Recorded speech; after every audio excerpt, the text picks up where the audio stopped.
The military motto. It doesn't matter what you shoot if you suck at shooting. Have you ever heard someone talk about shooting and then reference how the person behind the handgun will be less accurate than the gun itself as if it meant anything at all? Have you ever wondered why a person would say such a thing? Well, I have answers for why they would.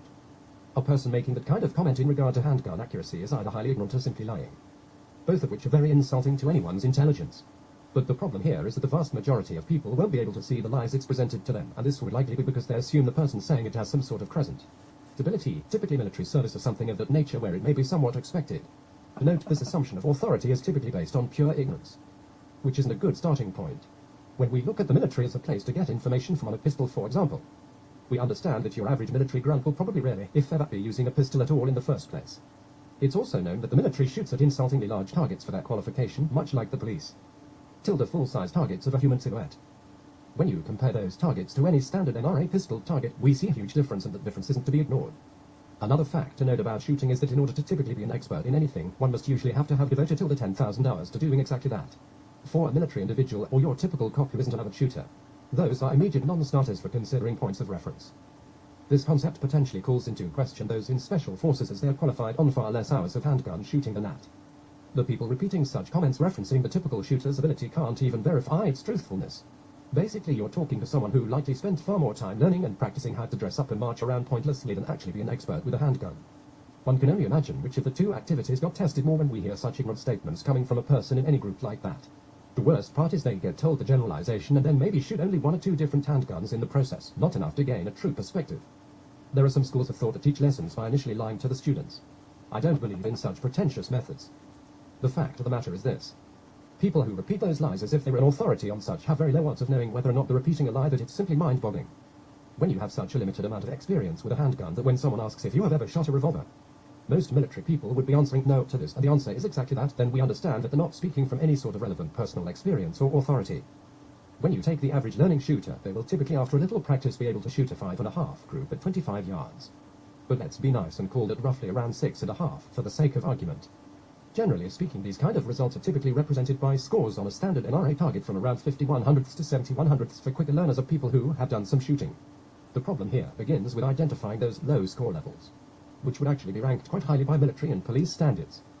Think expert or distinguished marksman, and then confusing them with the results of people who actually know how to shoot and compete on standard-sized targets which are way smaller. Hence the scores of 70/100ths or 70% on a standard competitive target instead of 90% or 100% in the case of the larger military target, allowing more 10 and X rings to be scored with relative ease.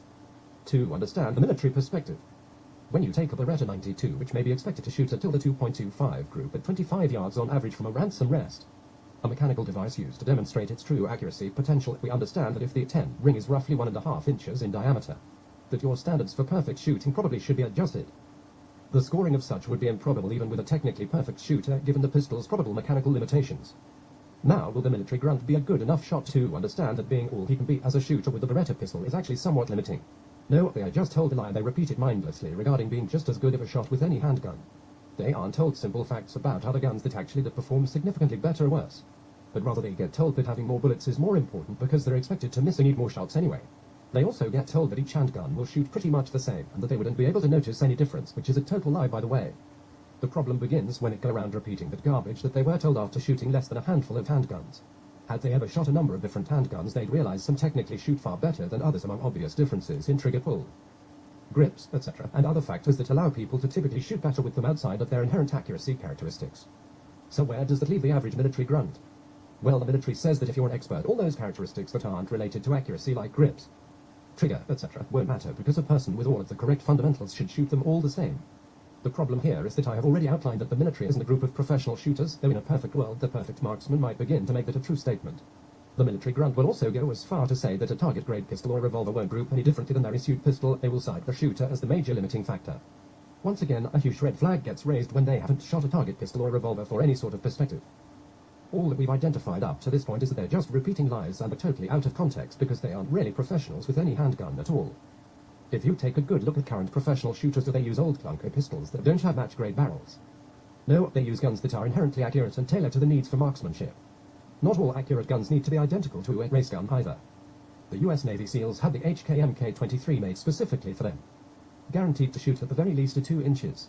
5-shot group at 25 yards. The target comes with a pistol, enough to know for certain if a person can shoot at a 100% level on an NRA target. Now, the Beretta is a good gun, but we also see the more highly trained Navy SEALs using .45 ACP for decades, while the military and police typically choose high-capacity 109s, which is a benefit of a sort for the less adept shooters of the world. We find that 9mm is easier to shoot than other cartridges. This helps them to qualify by the low standards set out for them to be combat effective, or simply put, to suck shooting when compared to actual competitive standards. So what did we learn after all this? We learned that military and police have low standards and that either group as a whole don't really represent professional shooting in any way whatsoever, nor do members of either of those two groups tend to dominate the competitive scene. This is why certain things get glossed over in their instruction phase.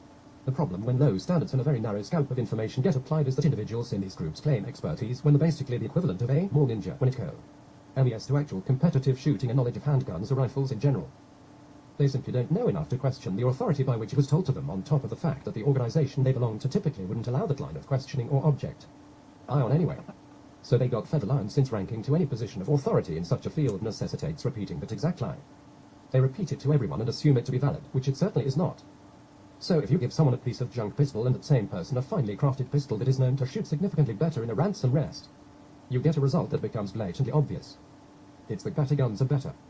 If you're an expert, a better gun will always be exactly that, and that's why they use the best. As for ordinary shooters, they also will know a better gun from a gun that's harder to shoot. The implication that such isn't the case is totally ignorant, well, unless you subscribe to the military motto. It doesn't matter what you shoot if you suck at shooting. Because we certainly know if you're an expert, you'll realize quality when you use it. Likewise with a new shooter, quality is noticed. Not all guns are created equal. Accept that for what it is. Anyone who tells you anything contrary to that which minimizes the impact of a $1,500 pistol over a $500 one likely hasn't even touched a $1,500 pistol in the whole life, much less be able to name one at any one they've shot and actually compared it to the standard service pistol. Well, if that military individual even got issued a pistol, that is. It is to be noted that your average military grunt likely won't be able to name even the most common target pistol and will attempt to dismiss it as not practical if ever brought up in a discussion on such, which is just ridiculous and also insulting to one's intelligence. But note well, the military likes to tell its members that they'll be experts, so it won't matter what they shoot. Again, it's very obvious why I had to rewrite that to become true, because we know the military isn't a group of professional shooters. So the motto should actually read, it doesn't matter what you shoot if you suck at shooting, because they suck shooting, and the spreading lies about how handgun accuracy doesn't matter, it can't be measured or noticed. Then if you knowingly repeat the plant, that's enough evidence that you lack shooting skill, knowledge of firearms and respect for the sport in general. Maybe that's why they don't typically compete. If I were to draw an analogy regarding the military, etc. about handguns, it would be this. New drivers won't know the difference between anti-lock brakes or ordinary brakes. If you're a professional driver, it won't matter if you use anti-lock brakes or ordinary brakes. The point here is that handguns that offer different characteristics are entirely ignored because the performance the military looks for is something called combat effective, which just is an excuse to suck shooting. At which point you take the analogous position with the driver calling the braking performance of either the anti-lock or ordinary brakes being driving effective. Even though the differences can be measured and we observe that professional drivers use anti-lock brakes to go into turns harder than before, the military's analogous position just insults everyone's intelligence. So much that you wouldn't even have to be a professional to smell the BS from a mile away. The military's level of proficiency with a pistol can therefore be equated to the grocery getting driver, certainly not sophisticated in any way whatsoever.